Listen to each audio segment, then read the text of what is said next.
dumadagundong ang sigaw ng sambayanang Pilipino, pagbabago! Pagbabago sa isang nabubulok na liderato ng gobyernong hindi naglilingkod sa mabuting interes ng sambayanang Pilipino.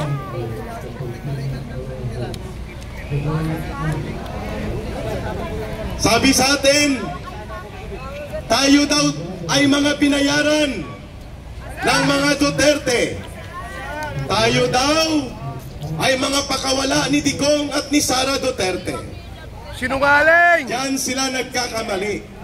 Sapagkat tayo ay bahagi ng ugat ng tamang pamumuno na nirerepresenta ni Pangulong Duterte at ni Sara Duterte. Ang ating pagtitipon na ito ay hindi para lamang kay Rodrigo Duterte o kay Sara Duterte. Ang pagtitipon na ito ay para iparinig at iparating ang boses ng sambayanang Pilipino sa lumulubha at lumalalim na krisis sa politika na ngayon ay umaabot na sa lumalalim na krisis sa ekonomiya. Hindi ako masyadong makabuelo kasi naririnig natin na may ongoing yata na Holy Mass celebration sa likod natin. Out of respect, mukhang patapos na rin ito at maya-maya bubuelo tayo, pero ililinaw natin ang tatlong mahalagang usapin bago tayo magsagawa ng isang break. May prayer ba o mass? Prayer lang. Una, mga kababayan at mga kapatid, bakit kailangang tumungo sa EDSA ang sambayanang Pilipino? Sapagkat ang EDSA ay simbolo ng makasaysayang pagkakaisa at makasaysayang pagbubuo ng lakas ng mamamayang Pilipino. Yan ay nangyari sa dalawang mahalagang yugto ng kasaysayan natin noong 1986 at noong year 2001. Dalawang mga pangulo na umabuso sa kapangyarihan. Ang isa ay mabangis na diktador na ang kanyang anak ngayon ay inutil at walang kakayanang mamuno sa mamamayang Pilipino at ang nagsasagawa ng pagkakaroon ng abuso sa kapangyarihan ng Pangulo ng Bansa ay ang kanyang asawa at ang kanyang pinsan, at hanggang ngayon ay hindi pa natatanggal ang pulik at ang putik ng napakalubhang iskandalo na ang Pangulo ng Bansa ay nai-involve sa illegal na paggamit ng droga, at yan ay napakalaking question sa kanyang state of mind, sa kanyang mental health at sa kanyang kapabilidad para magpatuloy na mag-discharge ng functions and authority of the office of the President.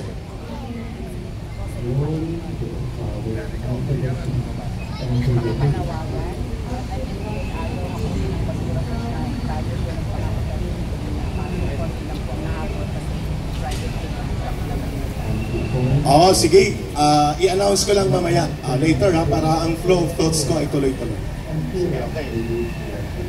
So, dalawang beses sa yugto ng kasaysayan natin na nagkaroon ng pagkakaisa at pagbubuo ng lakas ng mamamayang Pilipino, kung saan tinapos natin ang mahigit 20 taong diktadura ng tatay ng inutil na nakaupong Presidenteng Marcos Jr. na ito. Pinalayas ng mamamayan ang kanyang diktador na ama, at dapat magpasalamat siya na binigyan sila ng pangalawang pagkakataon sa kasaysayan ng ating bansa. Never nangyari yon na nagpatawad kaagad ang mamamayang Pilipino sa malubhang sugat at pagkawasak ng ating bansa na ginawa ng tatay ng inutil na nakaupong presidente na ito. He should have thanked and they should have been grateful sa mamamayang Pilipino na ang kanyang pinalayas na ama na diktador ay tinanggap siya ng taong bayan, at ang malaking faktor dyan, sumama sa kanyang kandidatura ang Duterte Political Group. Kung wala ang pagtulong ni Inday Sara Duterte sa kanya, kung saan umaabot din ang impluensya ng Pangulong Rodrigo Duterte, ay malamang sa malamang hindi po siguradong mananalo si Marcos Jr. doon sa halalan noong 2022. Pero hindi rin tayo sigurado na ang pinaka most likely na mananalo sakalit hindi tumakbo noon bilang Vice Presidente kay Marcos Jr. si Sara Duterte, ang siguradong most likely na kukuha sa pagkapangulo ay si Leni Robredo. At yon ang ating sinasabi, ayaw natin sa lutang, pero pumunta tayo sa mas lalong pangag at lutang din. Ayaw natin ng lutang na ginagamit ng mga bulok na dilawan na politiko at ginagamit na robot noon si Leni Robredo ng mga komunistang terorista at pati ng mga bulok na politiko. Kaya tayo tumindig, hindi dahil mahal natin ang mga Marcos, kung hindi nagbigay tayo ng pagkakataon, second chance, na sila ay pwedeng manungkulan sa ating pamahalaan in the hope, sa pag-asa at pag-aasam na kanilang itutuwid ang mga pagkakamali sa nakaraang kasaysayan at matuto sa naging karanasan ng kanyang tatay, kung saan may mga mabubuting ginawa din naman ang lumang diktadura ni Marcos Sr. bagamat madugo at marahas ang maraming bahagi ng pamumuno ng diktador na si Marcos Sr. Pangalawa, bakit tayo nandito sa EDSA? Hindi po dahil tayo ay nagmamahal lamang kay Pangulong Duterte o kay Sara Duterte. That is only secondary. Ano ang mahalaga dito?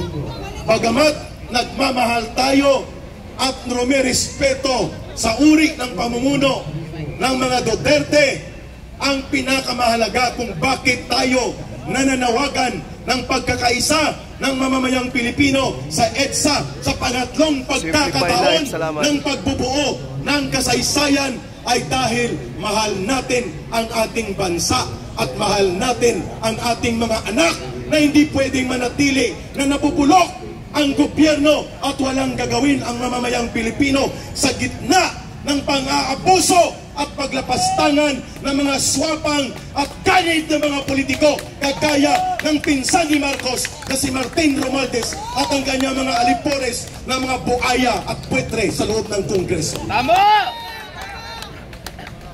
Malinaw kung bakit nandito tayo. It's not because of Rodrigo Duterte only. It's not because of Sara Duterte only. We are here because more than we love the Duterte, we love more our country and our people. Palakpakan natin yun, mga kababayan. Ang mga politiko, Marcos man o Duterte at Romualdez, they come and go. Mawawala ang politiko, mawawala ang mga leader sa gobyerno, subalit ang isang matino at maayos na pamamahala at gobyernong nabubuhay sa totoong demokratikong prinsipyo na nangangalaga sa kapakanan at kabutihan ng kanyang mamamayan, that kind of government will remain and belong to the people. Tama? Incidental lang ang mga Duterte, incidental lang ang mga Marcos, incidental lang ang Sara Duterte, at hindi tayo sigurado na hanggat forever ay sila ang mamumuno. But if we are going to lay down the foundation of a real good government for the Filipino people na nabubuhay sa prinsipyo at tradisyon ng demokrasya at ipamamana natin yan sa ating mga anak, how very wonderful and very worthwhile ang ating pagtitipon sa EDSA sa ngayong yugto ng panahon, kung ang layunin pala natin ay lagpas pa sa pangpolitikang mga hidwaan sa pagitan ng Marcos Romualdez political faction at ng mga Duterte, sapagkat nakikita natin na ang taong bayan ay dapat makialam at manindigan kung ang pinag-uusapan ay kalayaan, karapatan, demokrasya at kabutihan ng buong sambayanang Pilipino. Tama? Yan ang dahilan that we do not only represent ang ating pagrespeto at pagmamahal sa mga Duterte. Kung hindi lagpas pa dyan, ayaw nating malugmok ang ating bayan sa malala at malubha na krisis ng ekonomiya, sapagkat malala ang madumi at parang burak ng basura na uri ng political game in operation ng Marcos Romualdez. At ang malala, kasabwat pa nila ang mga komunistang terorista. Malinaw. Kahit sabihin pa nila na nahihirapan tayong abutin ang libo-libo o milyong bilang ng mga Pilipino, nakalimutan nila na ang pagsiklab at paglagablab ng apoy nagsisimula lamang sa isang pagsinti ng isang pospro o lighter. At kapag yan ay naging lagablab, yan ay magiging isang malaking paglagablab sa buong bayan ng ating bansa. Ang kasaysayan ng pagbangon at pag-aalsa ng mga Pilipino ay hindi nagsisimula sa milyong-milyong nagmamarcha o nagtitipon sa amang lugar. Nagsisimula ito sa isang mabuti, malinaw at matatag na direksyon at paninindigan sa isang pagkakaisa. At ano yan?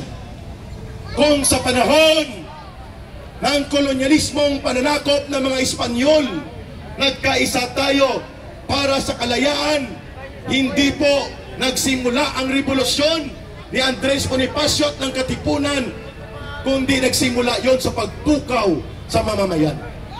At umabot yan sa mahigit kumulang ay 100 taong pakikipaglaban sa loob ng 400 pananakop ng mga Espanyol. Number 2, nung mapatay, mga kababayan, si Ninoy Aquino, 1983, August 21, hindi kaagad nag-alsa ang mamamayan.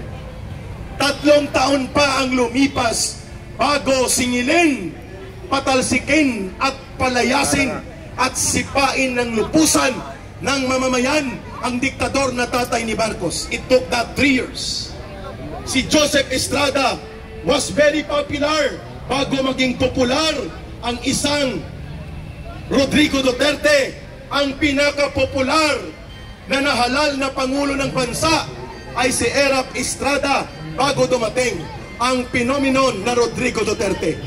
Pero pagkatapos lang ng halos kulang-kulang 3 taon, dahil sa kanyang pagkasugapa sa alak, babae, sugal at pera, si Erap Estrada pinalayas ng sambayan ng Pilipino. Saan ito lahat nangyari? Sa pagtitipon sa EDSA. Klaro tayo doon. At ngayon, nakikita natin, bagamat naghalal tayo ng isang Pangulo at binigyan natin ng pagkataon na ang kanilang pamilya makabangon sa kanilang pangalang, inilugmok ng kasaysayan sa galit at ngit-ngit ng mamamayan noong 1986. Ito, ngayon, ay binaliwala ni Marcos Jr. Pinabayaan niya na ang ating ekonomiya ay lamunin ng mga kurakot na mga politiko. Hindi niya may paliwanag saan napunta ang 129 billion pesos na pondo na dapat ay ipakita sa mamamayan. Ano ang napuntahan ng 25 tonelada na gold reserve? Klaro tayo doon. Hindi niya masagot ito. At iyan ay isang halimbawa ng tinatawag na monumental corruption. Napakalaki at iskandalusong pangungurakot ang flood control project ni Marcos at ng kanyang alipores. 1.3 trillion pesos ang kanilang hindi may paliwanag bakit nawawala ang pondo sa flood control project, at ito ay hindi may paliwanag na ang mga kontraktor mismo ay mga kongresista dyan sa loob ng mga bata ni Tambaloslos. 1.3 trillion. Sunod sa napaka-iskandalusong korupsyon, mga kababayan, ang PhilHealth na para dapat sa mga mahihirap na pamilya ay hindi na makikita. Mabuti at nag-intervene ang Supreme Court at nagkaroon ng temporary restraining order, kung kaya 60 billion pesos lang ang kanilang kinubra ng illegal mula sa PhilHealth. Hindi nila ito binalik. Yes. Ano pa? Ang 500 billion pesos na Maharlika Fund, hindi na rin makikita, mga kapatid.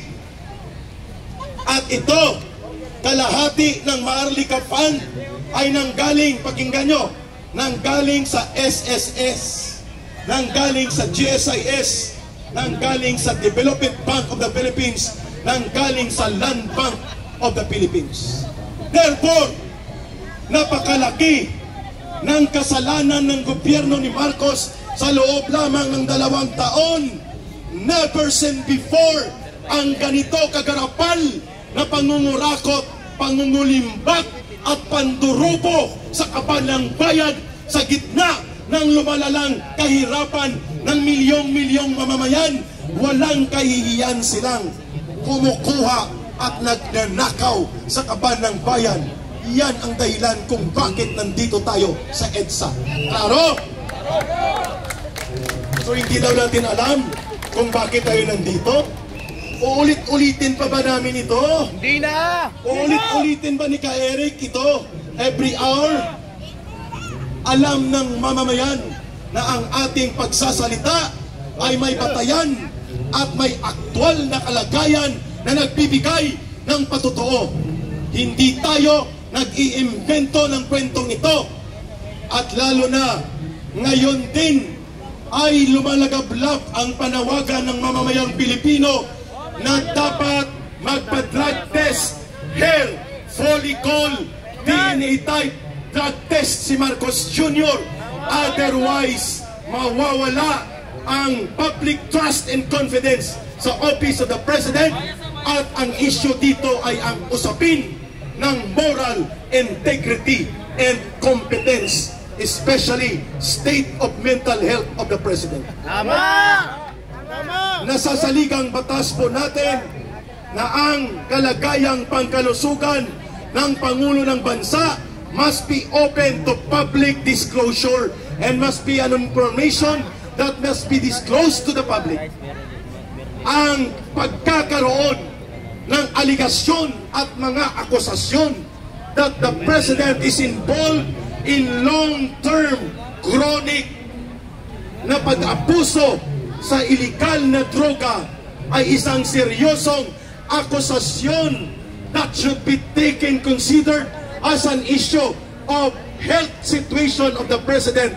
And I will determine and underline mental health condition of the President. Tama! Ang mental health condition ni Marcos ay under question dahil sa mga aligasyon at akusasyon ni Pangulong Duterte, ni Cathy Binag, and many more, ni Senator Nicky Cositing, and many more, and even si Senator Amy Marcos. Kung sana naririnig niya at upang isalba niyang bansang ito, lumabas na siya at kumpirmahin niya na ang kanyang kapatid ay napupulit sa pagkalulong sa illegal na droga, at nababahala tayo sapagkat nasa kamay ng isang walang sigurado na may mental state at may capability to make sound mental decisions ang Pangulo ng Bansa. Klaro tayo dyan. Kwentas klaros. Hindi niya mawawala ang ganitong mga pagtingin ng sambayan ng Pilipino hanggat walang nagaganap na publicly disclosed, open hair follicle drug test na DNA type upang mawala ang lahat ng mga agam-agam na tayo ay pinamumunuan ng mga adik o ng isang adik na presidente. Yan po ang dahilan kung bakit ang taong bayan na ang nananawagan na magpa-drug test na at ilabas na ang mga record ng binanggit na mga hindi may paliwanag na trilyon-trilyon na pondo. Kung hindi po ninyo na itatanong Ayaw ko na po sanang bumalik sa ganitong buhay na nagrarally. 1989 po ako na-recruit ng CPP, NPA, NDF sa Universidad sa Iloilo bilang student leader at campus writer. And for the last 21 years, ang buhay ko ay rebelde laban sa gobyerno. Naging bahagi po ako ng National Operations Command ng NPA mula 2003 hanggang 2011. Pero mula 1989 hanggang 2011, ako po ay bahagi ng buong movement ng CPP, NPA, NDF. Kaya kilala ko ang mga kasama ko. Isa dyan ay ang convicted criminal na si Franz Castro. Ang kanyang underground group ay ang National Teachers Bureau ng CPP, NPA, NDF na ang gawain ay mag-infiltrate sa public school sector teachers and employees. Si Franz Castro, hindi lamang convicted criminal sa child abuse, siya mismo ay aktibong tagapag-alaga at tagapagtanggol ng terorismo ng New People's Army. At yan po ay walang pakundangan at pag-aalangan. Dinideklara ni Ka-Eric na ang tatlong party list na kinakandili at iniheli-heli at pinupuntuhan ni Martin Romualdez ay mga komunistang terorista na nag-infiltrate sa gobyerno natin. Tatahimik ba ang Armed Forces of the Philippines nito? I already executed a judicial affidavit several times declaring kung sino si Franz Castro, sino itong mga party list na ito, at hawak po ito ng National Task Force to End Local Communist Armed Conflict sa time ni former President Rodrigo Duterte. Bakit tahimik ang Armed Forces of the Philippines? Bakit tahimik ang National Intelligence Coordinating Agency or NICA? Bakit tahimik ang Philippine National Police? Bakit ayaw nilang ideklara na ang sinasabi ni Ka-Eric at ng libo-libo pang mga kadre at rebelde ay totoo, na ang CPP, NPA, NDF ay nag-i-infiltrate sa ating gobyerno? Yan ang dahilan kung bakit tayo nandito. Gusto ba ninyo na ang mga mamamatay tao, nang-aambush ng pulis at sundalo, nanununog ng mga heavy equipment, nangungutong sa Globe, sa Smart, sa mga negosyante politiko, mga ekstorsionista, terorista, nagre-recruit ng kabataan para gawing NPA, ay maging kasama sa gobyerno ni Marcos at Romualdez? Gusto ninyo yon? Hindi! Makinig kayo, Armed Forces of the Philippines. Makinig kayo, Philippine National Police. Ano ulit? Gusto ba natin na ang CPP, NPA, NDF na ginagamit ni Marcos at ni Romualdez para atakihin at gawing attack dogs ni Martin Romualdez at ni Marcos laban sa ating mga leaders sa gobyerno like the Vice President Sara Duterte? Papayagan natin na sila ang mamamayagpag?